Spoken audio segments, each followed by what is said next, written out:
excited. This is going to be the best Coach's Corner ever. We're going to hook up with John Wood, and we're going to chat about the Merab fight. Bring Turtle, right? Hey there! Hello. Congratulations! Thank you. Oh, what an awesome win. Yeah, that was a good night. Right? Let's go sit down and talk about it. Hi, this is Katie with MMA Hot Lips. I'm here with John Wood. Coach John Wood, and it is a big day today with the Merab win. How you feeling? Have you come down from the adrenaline? How you doing today? Still buzzing. Great win. Awesome night. The whole thing was freaking electric. You know, the stadium, the arena was probably one of the top 3 loudest places I've ever been in. You know, oh my gosh, I couldn't even hear myself. You know, we almost died on the walk.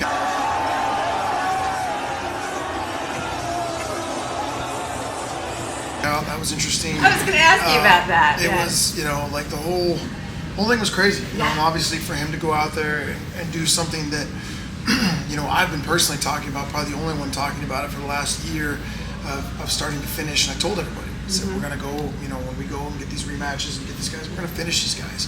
Merab can and will be and is a finisher. And so, you know, for it to play out like that, it was just amazing night. It was incredible watching that fight. I was really nervous. You know, Sean was sort of looking strong in the first 2 rounds, but Merab, from the very beginning, he came out and was just rocking it. I mean, and the striking, John, I could totally notice a difference in his striking ability. He really stood toe-to-toe with him, and I felt like, wow, he's really improved that part of it, which I think that kind of surprised Sean a little bit, because I don't think he expected that kind of striking from Merab. And so when that started happening, I think it was a little shocking for him. And of course, he was able to avert some takedowns, but I mean, after that, it was just all over after the second round. It was really the same fight, though. Like, people watch, oh, you stuffed a couple takedowns. He did in the first fight, too. Yeah, you know? he did. Like, there was really nothing different from Sean, other than the fact that his hair looked different. He had pink shorts on. Exactly. The problem is that when you fight Merab, and every fight here on out, Merab is going to get better on his feet, get better on the ground. All those things are going to keep getting better. He's still very green in the MMA, you know, IQ, and that's just starting to skyrocket. So you're going to see a different version of him every fight, you know. And basically, when I train, not just him, but any fighter, I prepare my fighters to be ready for whatever happens. If it needs to go to the ground, it goes to the ground. If we need to keep them standing, we keep them standing. Whatever it is to get to where they want to be is what we're doing. I don't ever focus on too much of what the other guy's going to do. You know, there's a game plan of like, okay, he kind of does this, but we're really working on trying to make sure our plan, our strategy, our techniques are the ones implemented. And Merab has gotten better each camp, each fight. You know, and a lot of things is just you fix one thing and it opens and unlocks the door to 3 other things, and then those doors unlock the doors to 3 other things. And so now, you know, I've gotten a lot of shit over the last, you know, year for me saying that he's going to beat this person, he's going to do that, he's going to be a finisher, he is the GOAT. You know, like, it's funny, I think before Umar, I said, you know, he's the bantamweight GOAT. He is going to be arguably the bantamweight GOAT. And I can't believe I'm about to say this. You're looking at a living legend inside the Octagon. And everybody went crazy. Oh, you know, and now now we're in discussion. Everybody's convinced, right? Now we're in the discussion for, is he pound for pound the best? And I started hearing that today. Is he the pound for pound best fighter? And I think you're going to hear that real soon. I think 1 or 2 more defenses, and he's pound for pound number 1. You know, so it's funny to me that people, you know, that's what social media and online and all this bullshit's for, is for people to get riled up and say what they want to say. Aaron. Because it's pronounced Aaron? Son of a bitch! But I'm in here every day with these guys. I'm in here with Merab every day. I know what he's capable of doing. I've seen it in the fights. He's broken guys in each fight. Each fighter breaks. They have that moment of, God damn, I don't want to be here anymore. And he just hasn't taken advantage of it. He's having too much fun. I said it before this. We're going to turn the fun into finishes. That's it. That's all I need. Do exactly what you do, but turn the fun into finishes, and we saw that Saturday night. Oh my gosh, that finish! Now I have a feeling he probably practiced that, the north-south choke.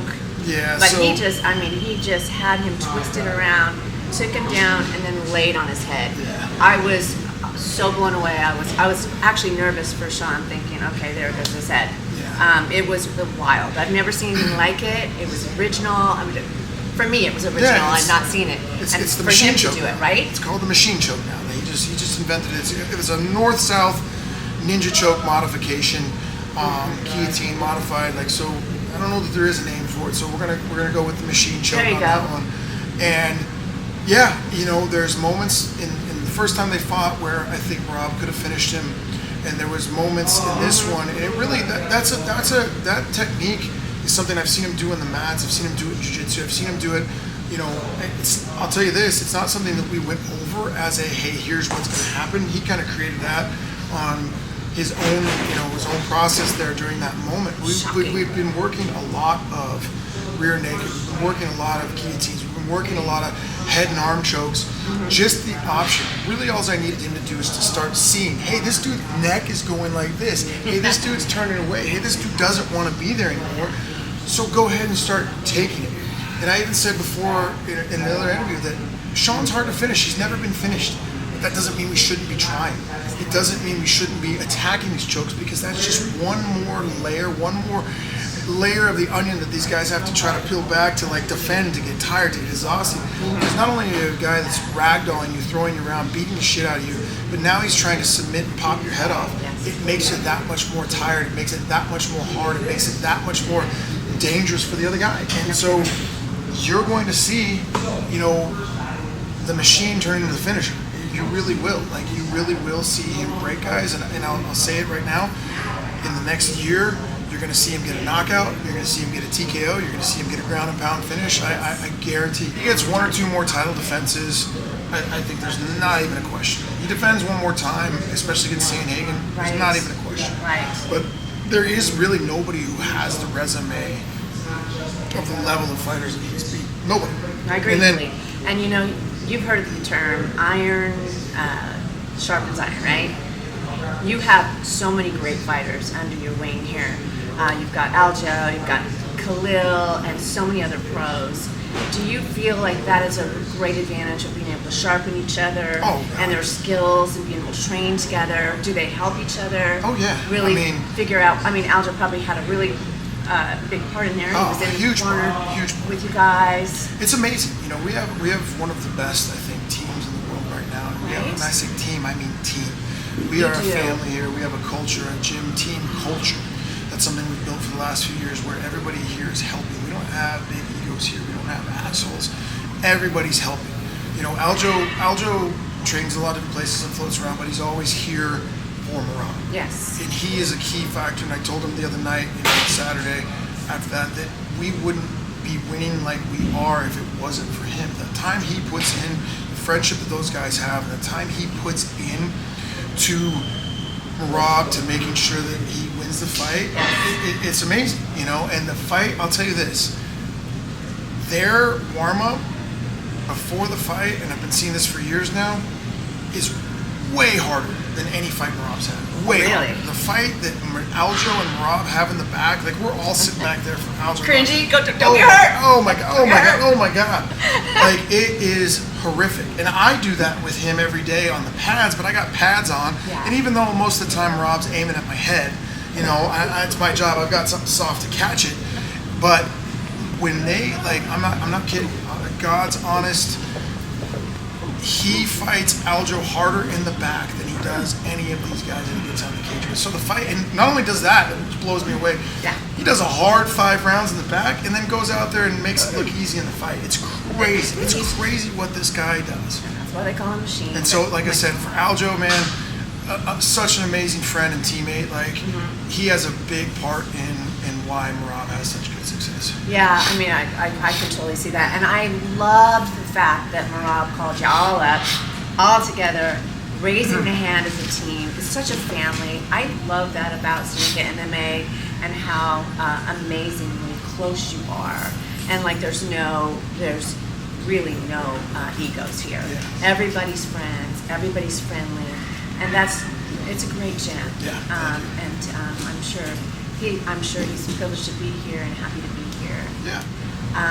Really looking forward to the Corey fight, and I think that's going to be a very good one too, because Corey's an amazing fighter. Oh, yeah. He hasn't won a championship, but he's a great fighter. He's a great striker, and I think Merab is right up there with him now.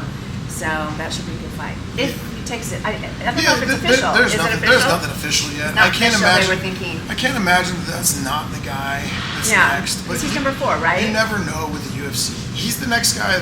He's the highest up guy that one. we haven't fought. And we haven't beat. So Right. it makes the most sense. But even like you saw at the press conference, Dana saying, well, the Umar rematch makes sense. It doesn't make sense at all. Umar needs to go out and fight a couple guys, get a couple wins. Exactly. He's never been champion. He hasn't earned a rematch.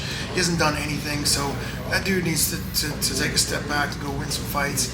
And then we can have that talk. Corey's been in here fighting, begging, asking, clawing for the fight. So Merab respects that. The biggest thing is if Merab respects you and thinks you've earned it, he's going to tell you. So I'd say it's between Corey, Peter Yan. You never know how things are going to play out, but it's really looking like Corey at the moment. And I believe that he's earned it. I believe that he's also earned it by proxy of he's the last man standing, and he's a really good fighter. He's a really good fighter. I personally like watching him fight. With all that being said, though, he ain't taking that belt off us. So I have to ask you. I'm going to be rolling with one of your coaches, Jerry Shapiro, and he's going to be teaching me some jiu-jitsu moves because he's an amazing coach. And give me some tips on what I should be doing there. I mean, I love jiu-jitsu. It's amazing.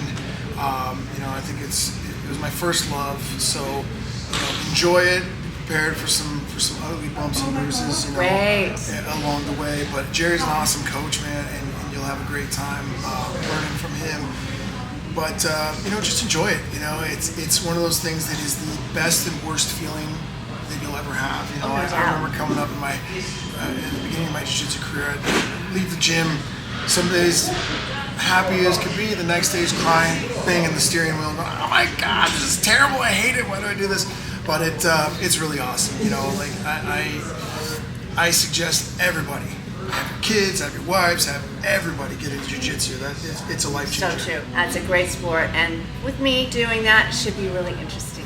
So look for our 2 new segments with Jerry Shapiro, the jiu-jitsu coach, rolling with Katy, and I'm going to do one with Max Soares, who is going to be giving me MMA pro tips. Watch for both of those coming up very, very soon.